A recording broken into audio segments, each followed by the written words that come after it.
Bapak, Ibu, saudara-saudara, anak-anak, adik-adik yang Tuhan Yesus kasihi, kita berjumpa lagi dalam perenungan singkat firman Tuhan saat ini yang terambil dari Yunus pasalnya yang keempat, ayatnya yang ke-6 sampai ayatnya yang ke-10, yang berbicara tentang layakkah engkau marah, dan Roma pasalnya yang ke-12 ayat 1 sampai ayatnya yang ketiga, yang berbicara tentang persembahan yang benar. Bapak, Ibu, saudara-saudara yang terkasih, hari ini kita belajar tentang bagaimana Allah mengajarkan Yunus apa itu kasih dan pengampunan. Kalau berbicara tentang marah, pasti semua orang pernah marah. Dari anak kecil sampai orang dewasa, itu lumrah dan manusiawi. Sekarang, tergantung apa penyebab marah dan bagaimana marahnya. Ada yang karena hal sepele marah besar, ada yang karena masalah besar dan marahnya juga menjadi besar. Tetapi dikatakan di dalam kitab Efesus pasalnya yang keempat ayat 26, apabila kamu menjadi marah, janganlah kamu berbuat dosa. Janganlah matahari terbenam sebelum padam amarahmu. Artinya mau dikatakan di sini, jangan menyimpan kebencian, jangan menyimpan dendam. Ada seorang teman, waktu kami pelayanan di LP, dia katakan begini, marah titik. Ya, luar biasa. Hari ini bacaan kita memperlihatkan tentang kemarahan yang ditunjukkan oleh Yunus karena pohon ara tempat ia berteduh dan berlindung dari panasnya terik matahari, bahkan ia sangat keletihan dan merasa bahwa ia layak untuk mati. Dikatakan pada ayat yang ke-8, lebih baiklah kalau aku mati daripada hidup. Ekspresi akibat kelelahan dan keletihan, ekspresi kekecewaan yang diluapkan oleh Yunus. Bahkan pada ayatnya yang ke-9 dikatakan, tetapi berfirmanlah Allah kepada Yunus, layakkah engkau marah karena pohon jarak itu?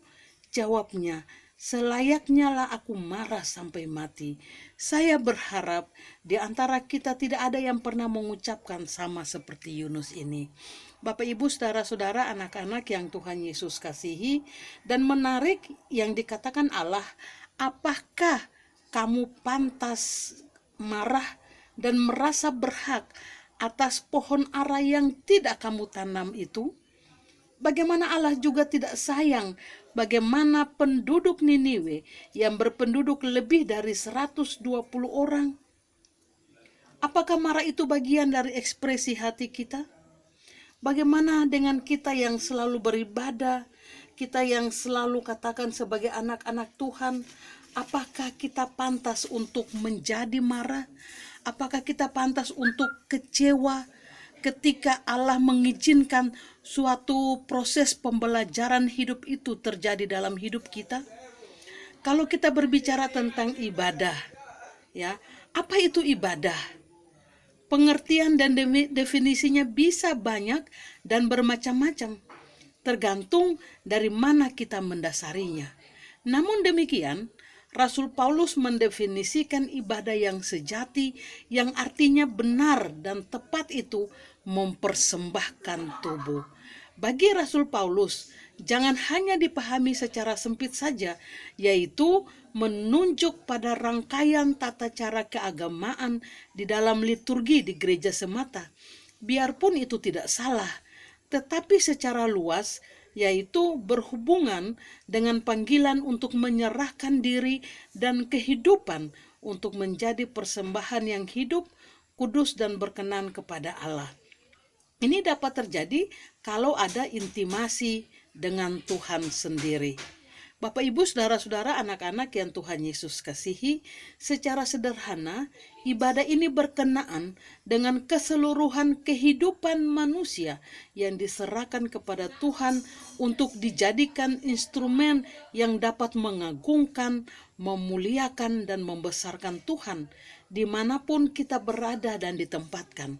Dapat dilakukan di rumah, di kantor, di toko, di pabrik, di jalan, bahkan di kendaraan, di gereja, bahkan yang paling ekstrim pun saya bisa katakan ibadah itu bisa terjadi di kamar mandi, di tempat tidur sekalipun.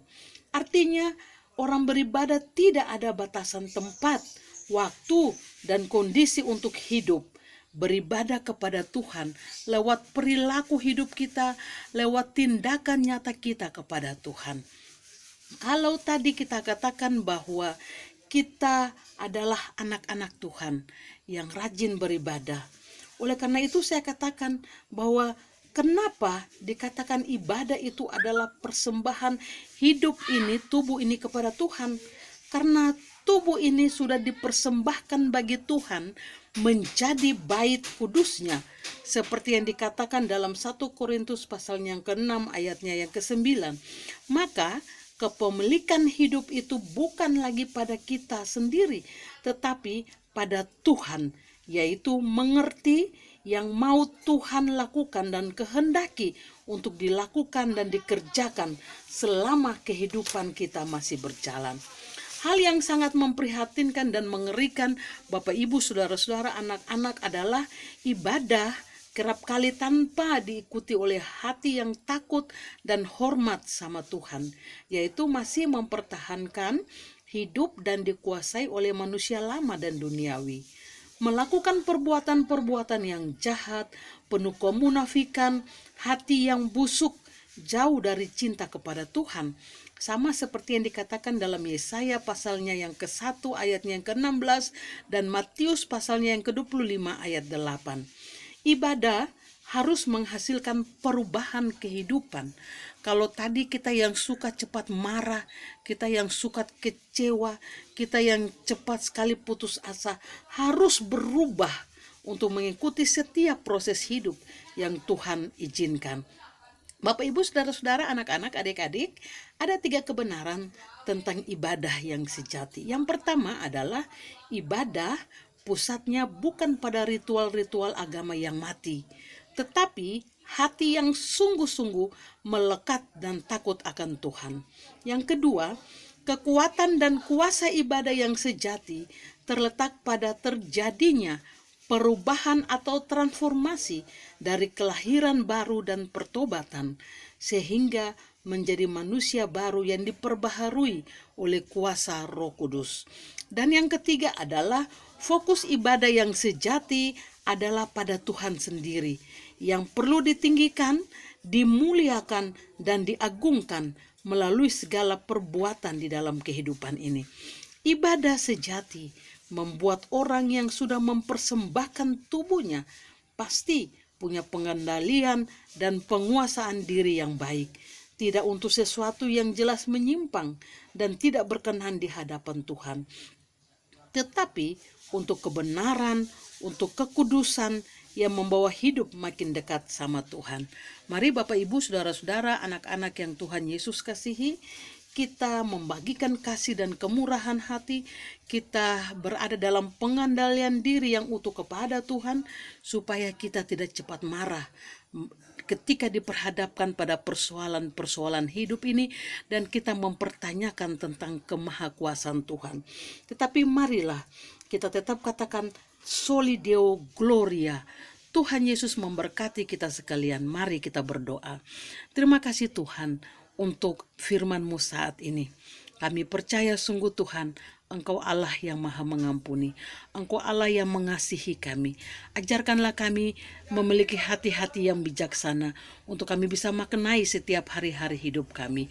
Terima kasih Tuhan. Di dalam nama Tuhan Yesus kami berdoa dan bersyukur kepada Bapa di surga. Amin. Ya, demikian Bapak, Ibu, Saudara-saudara, Tuhan Yesus memberkati kita sekalian. Shalom.